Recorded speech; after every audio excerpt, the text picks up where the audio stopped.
join us on what's obviously a very happy occasion when you run 1 and 2. I guess the first practical mannerism means you're going to have to change your license plate again, Mr. Penske. I sure am. This was some race when you think about how we started the month and all the issues and the negative things that came out, about the race cars and what have you. But I've never been here where I saw 15 laps at the end there. Could have been anybody's race. And they raced clean, they passed, so there was something working. And, just to see Juan, all the way back to the 30th, but I could see him during the race that he was coming up, passing his way up, and had a good car. And, if you know him, he's a fighter. And I thought Will had it there, but Ganassi in the 9 seemed to be so easy he could go by us from time to time. I was waiting for him to just stripe us there at the end, but he didn't have it at the end because I think our guys were there together, and that helped us. We had 2 against 1, then of course the 83 showed up, but that helped us too, I think, with the 9. So I think it was our day. Last year we missed it by half a car length, but that's a credit to the guys. The engines ran well, the aero kits. It was a safe race, and then I think the world saw a race that we wanted to see come out of Indianapolis, the greatest spectacle in racing. We know that. Tim, every Indianapolis 500 win, some never get it, are special. And some I would expect are a little bit more special than others. The way that the team fought back to that early anniversary, I would think would be something that you'd be particularly proud of. Yeah, without a doubt. These guys, it's a little more difficult obviously being in Charlotte, and they've been here since the open test. So these guys have been no days off since I think May 1st or May 2nd. So everybody's dragging, but they showed up at the pit stop contest. They were fast all month, and to be prepared there to change the rear wing and put it back in the show. I think it was a testament to the group that we have. But hats off to Montoya and Will. Those 2 guys battled it out. They battled it safe, and obviously I'm standing in 1 pit, but I'm just thinking, as long as one of you guys brings it back, I'm good with it. So I feel bad for Will, but somebody's got to be second. This guy did it all.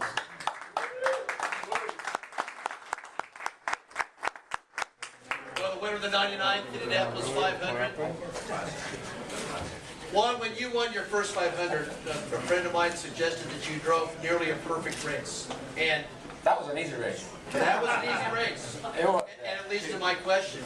Does this one feel more special? Oh my God, this was a lot of work today. I mean, to be honest with you, when Simona ran the back of me, I said, and in my mind, I said, you see, that's what happens when you qualify back. You get yourself with the wrong crowd, and it just makes it difficult. But, it was hard to pass the beginning, and then we kept adding downforce and adjusting the car, and it was funny because after the caution, when I was running like 8th, I could barely keep up with them. I'm like, we don't have anything. And as we kept adjusting the car, it's just, that's a little better, that's a little better, that's a little better. And that's what you got to do. It's to stay on top of the track. And what really matters is the last 15 laps. And that was fun racing. It's probably the best racing because, between, Will and Dixon, we have a lot of respect for each other. We understand the risk, and we understand when they got you. So it makes it fun. We're going to work both sides. Everybody be patient. We got Bruce here. Then Tato's trapped over there, but she's going to try to get to you. If all 3 of you could talk a little bit about the end of the race, it was like the 3 very best that are probably in the field when you think about it. Dixon, Montoya, Howard. You could throw Elio's name in there, but I mean, it really was a battle of the titans of this sport. How do you guys all kind of view how important that is for this race to have the titans out there slugging it out at the end? Well, I was watching the leaderboard from the beginning, and you could see the top 7 or 8 cars had our cars along with Chip's, and I knew he was going to be tough. He's so good here. You could see that Canan jumped in right away. He wanted it bad, wasn't going to worry about the 9 car, and then Dixon was he's just such a master around here. But I knew as this thing went on, things would change. The track would change because of the heat and the rubber. And we know, and I think Rick Mears said to Juan, you got to keep changing your car, and they kept dialing it in. And in fact, we went the wrong way probably with Elio at one point. But to me, we're here for racing. It's such a great place to run, and just to race everybody. I mean, I just think that, for me, it's a place I've been here since '51 with my dad. And then just to see what takes place here every year, you forget it until you walk out there, on race day and look up down the straightaway and think, geez, what am I doing here? But great to race those guys. Ray Hall was right up there, and Michael, I think that our Chevy package, is outstanding this month, and to me, we'll take it when we can get it. Juan and Tim, if you can answer. Well, from my perspective, seeing those guys battle, and it's a shame because as one of you guys said, that I felt like the best cars were battling it out at the end, and the only guy that was missing from that pack, I think, was Pagenaud. He drove a great race up to that point in time, and I think he was going to be a big part of it. But the one thought that did occur to me is as those guys were battling it out, I thought to myself, whoever wins this race gets their face on the 100th running, the ticket of the 100th running of this race. So it's going to be pretty special to have his mug actually smiling on the ticket for the 100th running, and it's poetic to have Rogers, group and team on that ticket after all he's done here. And Juan? Oh, it was huge. You know what I mean? It's, to be honest with you, when we started and Dixon passed us, I'm like, oh my God, where did that come from? I was like, I'm trying to figure out, look at his rear wing when I'm trying to run behind him. He's got less rear wing, how the hell? And it was surprising because he passed us pretty easy, and it's like, I mean, to be honest with you, I didn't know. At that point, with like 8 laps to go, you had no idea if I had a shot at the winning. You know what I mean? It's like we look so equal, and then my car started coming in better, just get better and better and better there at the end, and he was good. I mean, I got a hell of a run. I think Will had a bit of understeer in the car, and I think that really put into our hands, because he couldn't get close to me out of turn 2. Because we got to the wide, we got to turn 2, and he was like right on me. I'm like, oh, please. And I just looked in the mirror and said, okay, where you are, I'll follow you, and take all the air out. I did. Have to. And to be honest with you, I want to thank, Tim and Roger. They gave me this opportunity, a little over a year ago, to come and join them, and I'm glad I'm proving them right, that they made the right choice, and I'm loving racing right now, so it's great. Louis Franco, Reuters. Juan Pablo, obviously to get to Will, you had to get past Dixon, and you touched upon it. What was the key to catching and passing Dixon? My car was well balanced. You wouldn't believe how much front wing we put in that car today. It's like a lot. It's like every stop. And it just got to a point that I actually could run behind him pretty easy. I could actually run wide open behind him. So once I did that, it's just a matter of Dixon not getting a good run. And because the problem is when you're 30, the second guy is always in the draft. So you want to make the move before he blocks you, so you can get the draft of the leading car to complete the pass. And Myron had a lot to do with it. They made great calls. He's the guy that keeps me calm. I don't know how he does it, but I probably wonder himself the same thing. Congratulations, John. Roger, 43.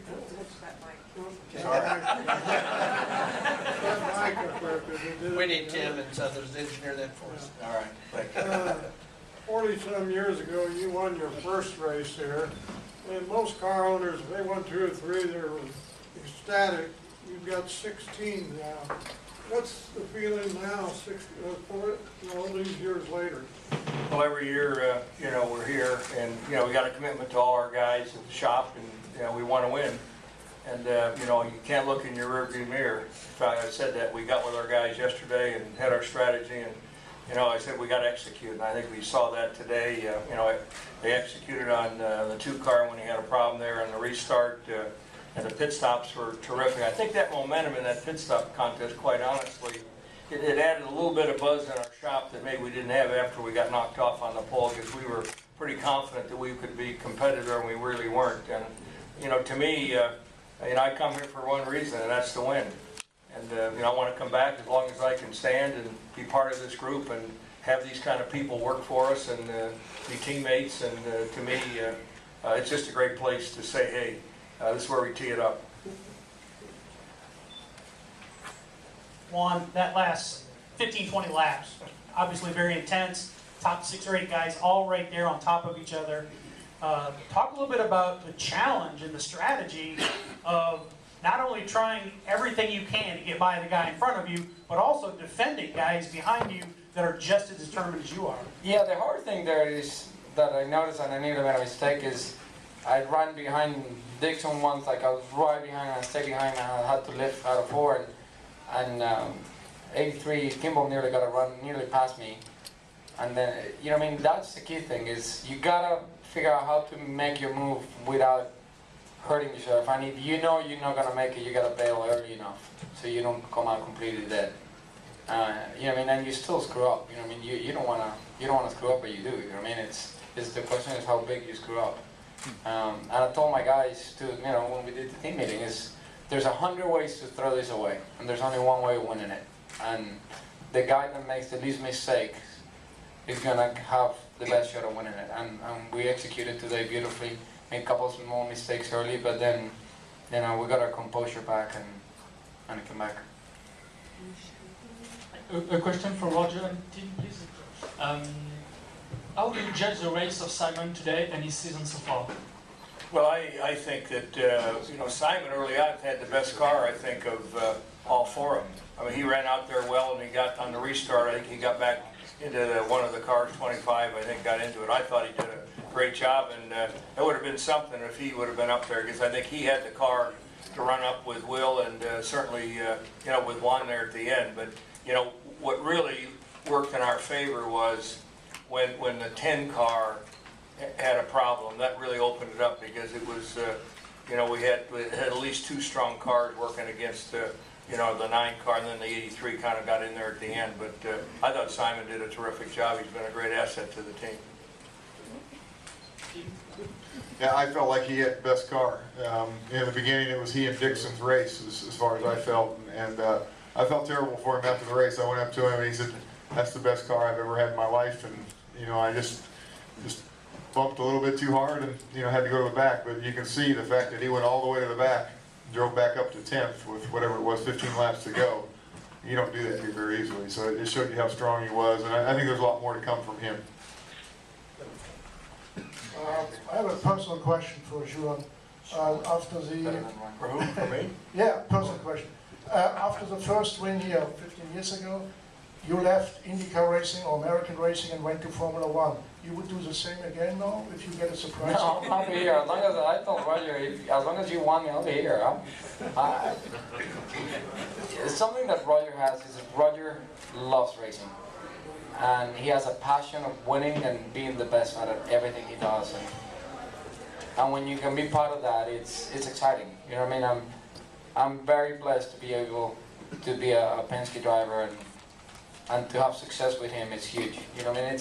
It's cool when you're here and you don't have success, it's your own fault. It's not. I mean, they give you all the tools to win, give you great people to work with. I mean, it's been, for me, I've been over the moon here, and it's hard because it's 4 cars, and to be honest with you, as Tim said, Simon had the best car today. I mean, when I was behind, I was running 3rd, and he was running behind Dixon. I was like, how the hell is he that close? I mean, he was like comfortable right there, and I couldn't believe how good he was. So it's, you know what I mean, it's racing.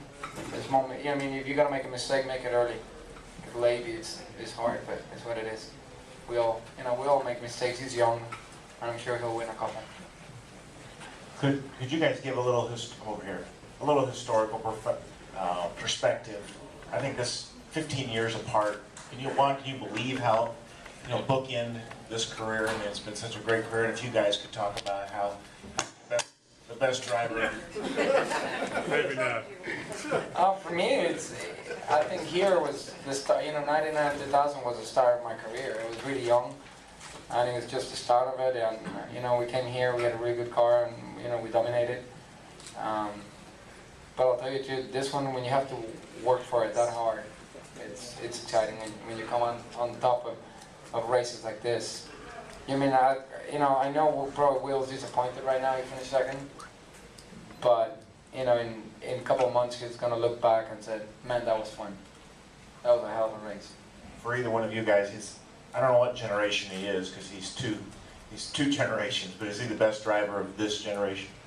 Well, we were watching the highlights the other day, and they showed the 2000 race, and we were sitting there in the garage, and I said to him, I said, I was your biggest fan that day because you had the whole card IRL thing, and these guys had come back over, and you look like a little kid. I think he smiled more today than he did that day. So I speak more as well. I think he's come to appreciate it. And I think the cool thing is to see his kids, and a lot of people, really don't realize that, like Sebastian hasn't seen him, as an open wheel winner. And, to see his kids here today, I think was really what brought the whole thing full circle for him between when he won in 2000 as just Juan Pablo Montoya, the race car driver, to now he was dad as well, so it was pretty cool. I just gotta do it again. Formula One a minute ago, and I'd like to get your thoughts on this. The Grand Prix of Monaco was run this morning. Yeah. You are now only the 2nd person in history to win the Grand Prix of Monaco and the Indianapolis 500. Well, I did that before, like 2003, I'd done that already.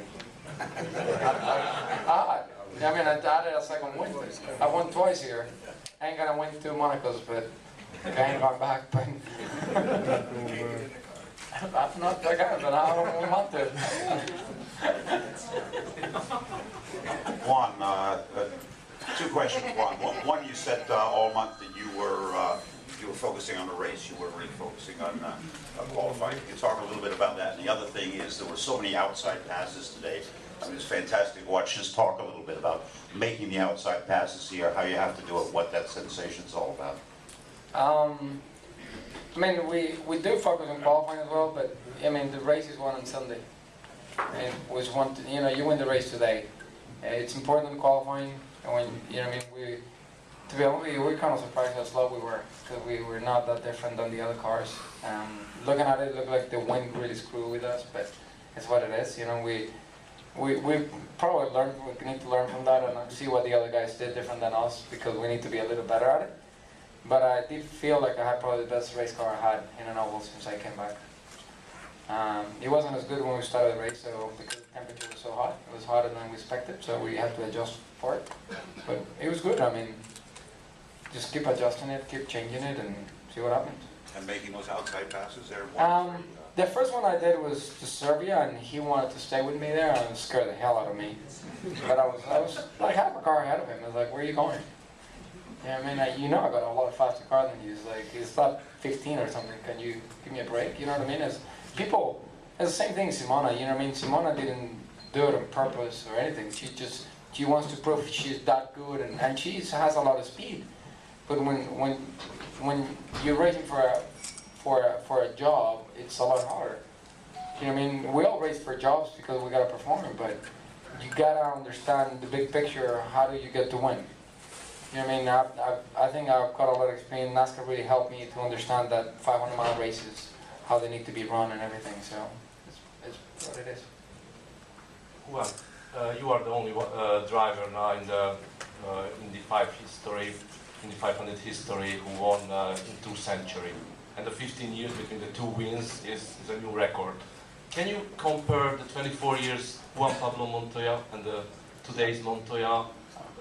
What is the difference? What's changed? It's just experience.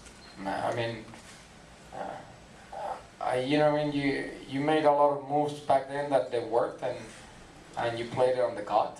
And I think I can pull it. You still got that, but you're wiser. You understand where the races are won, where they're lost, and you make less mistakes.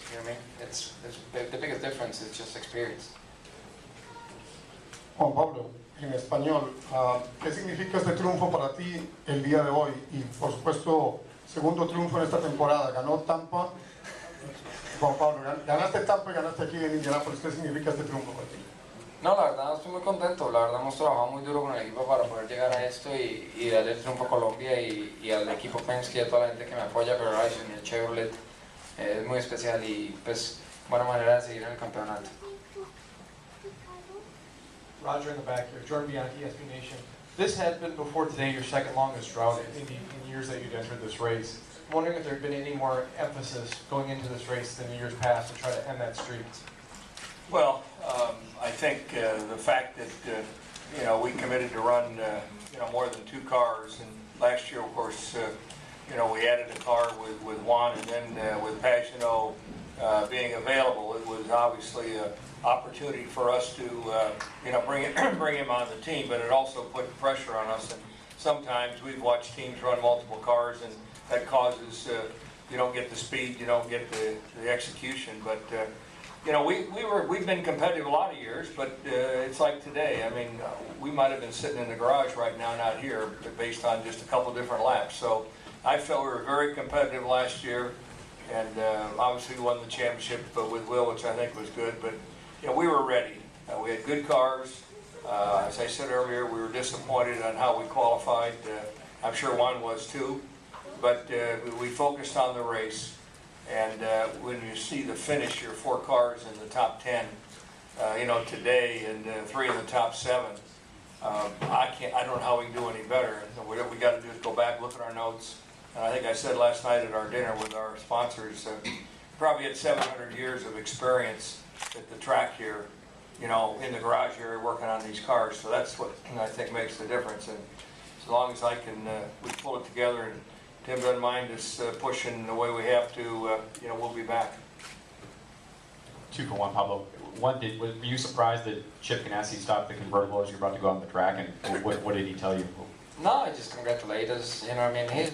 We're still good friends. You know what I mean? It's, well, you know, he made a business decision, and that's what it was. You know what I mean? He brought his A game, and you know, we did as well. And I mean, I think big difference is, you know, I think Roger has 4 bullets to win. Honestly, you know what I mean? He really does. You know, I think Chip has 2 maybe, where we have 4. And you know, with 40 laps to go or 30 laps to go, it was 4 of us in the top 5 or 6. We were right there. So it was pretty cool. And then how much harder you had to work today versus 2000? Now, 2000 was good because our car was really quick, and you know what I mean, and you know, we did, you know, we executed well and everything. But this one, when you're fighting with your teammate, you know, it's hard because knowing that they're right there is a little bit of what happened in St. Pete. You know what I mean? You want to run as hard as you can, but you know the guy running 30 is a Ganassi car, and you ain't gonna give him away. You can't give that win away. I mean, I know what it means for Roger and for everybody at Team Penske to give this win, and I'm proud of him. You know, I mean, I told him earlier that I thanked him for giving me the opportunity and believing in me, that I could get the job done, and I'm happy I can prove him right. Jennifer, I have 2 questions. First one's for Roger. You joined Chip today as the only team owner to win the Indy 500 and the Daytona 500 in the same year. What took you so long? He wouldn't let me in the club. So I finally got in. He sent me a note earlier, just a little while ago. He said, "Welcome to the club." And I said, "Thanks for the invite." And for Juan, you have said all week that you were going to win this race. You told your teammates you were going to win this race. You seem to be very much like you were in 2000 with your confidence and your, as I said to you the other day, you're the fearless one.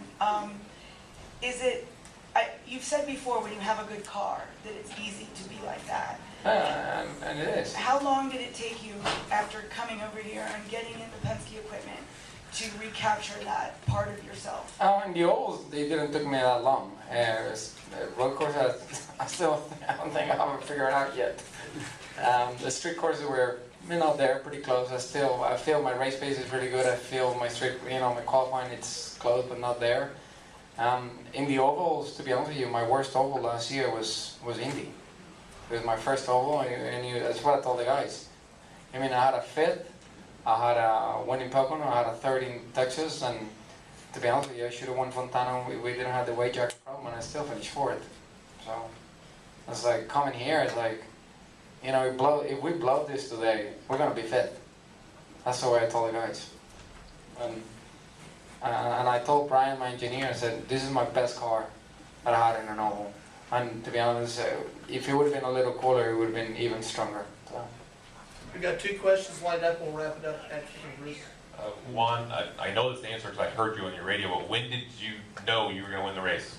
When I got through 3 and 4, and like I got into turn 3, I come out of turn 2 and wheel pushed and I had to lift and the gap got bigger.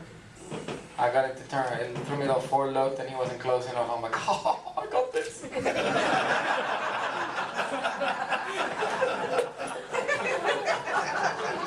heard that. Yeah, I was screaming. I was so happy. This is going to be another double-dip question, but Juan, the fact that you now have 2 Indy 500 wins and only 3 attempts, but they were separated by 15 years, how much more satisfying is this victory than, say, the one in 2000?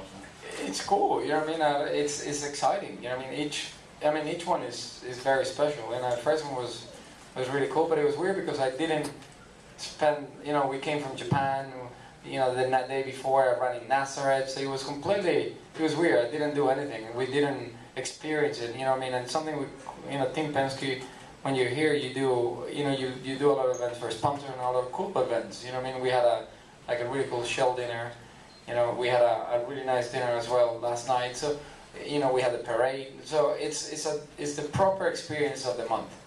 So when you go through everything, you start understanding what it means to win here. So it was pretty special. And standing down on pit road for the last 10 laps, during the last 7-lap battle there, the crowd was reacting to everything that was going on by seeing it on the big screen, and the roar of approval from that many fans.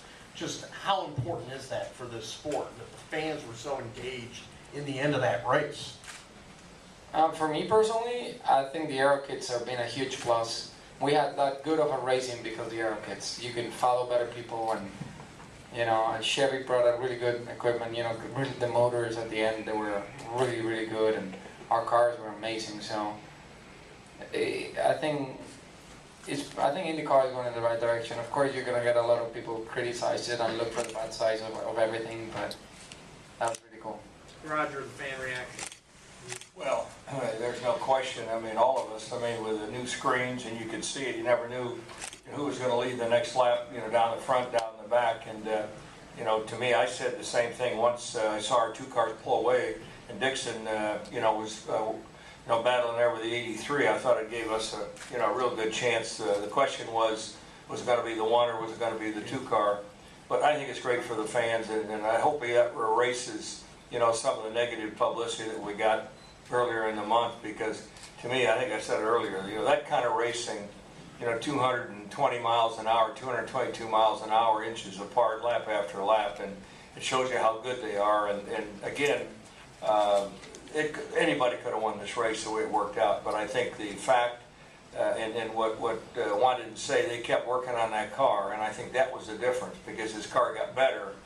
And it wasn't that he had the same car when he started, and I think that was the difference, where he could stay under someone and then be able to make a pass, and it would have been tough for Will to get by. So, to me, the fan noise is what it's all about. As I said, when you look down the straightaway, and you never saw so many people, and to think that we're on the platform here is pretty special.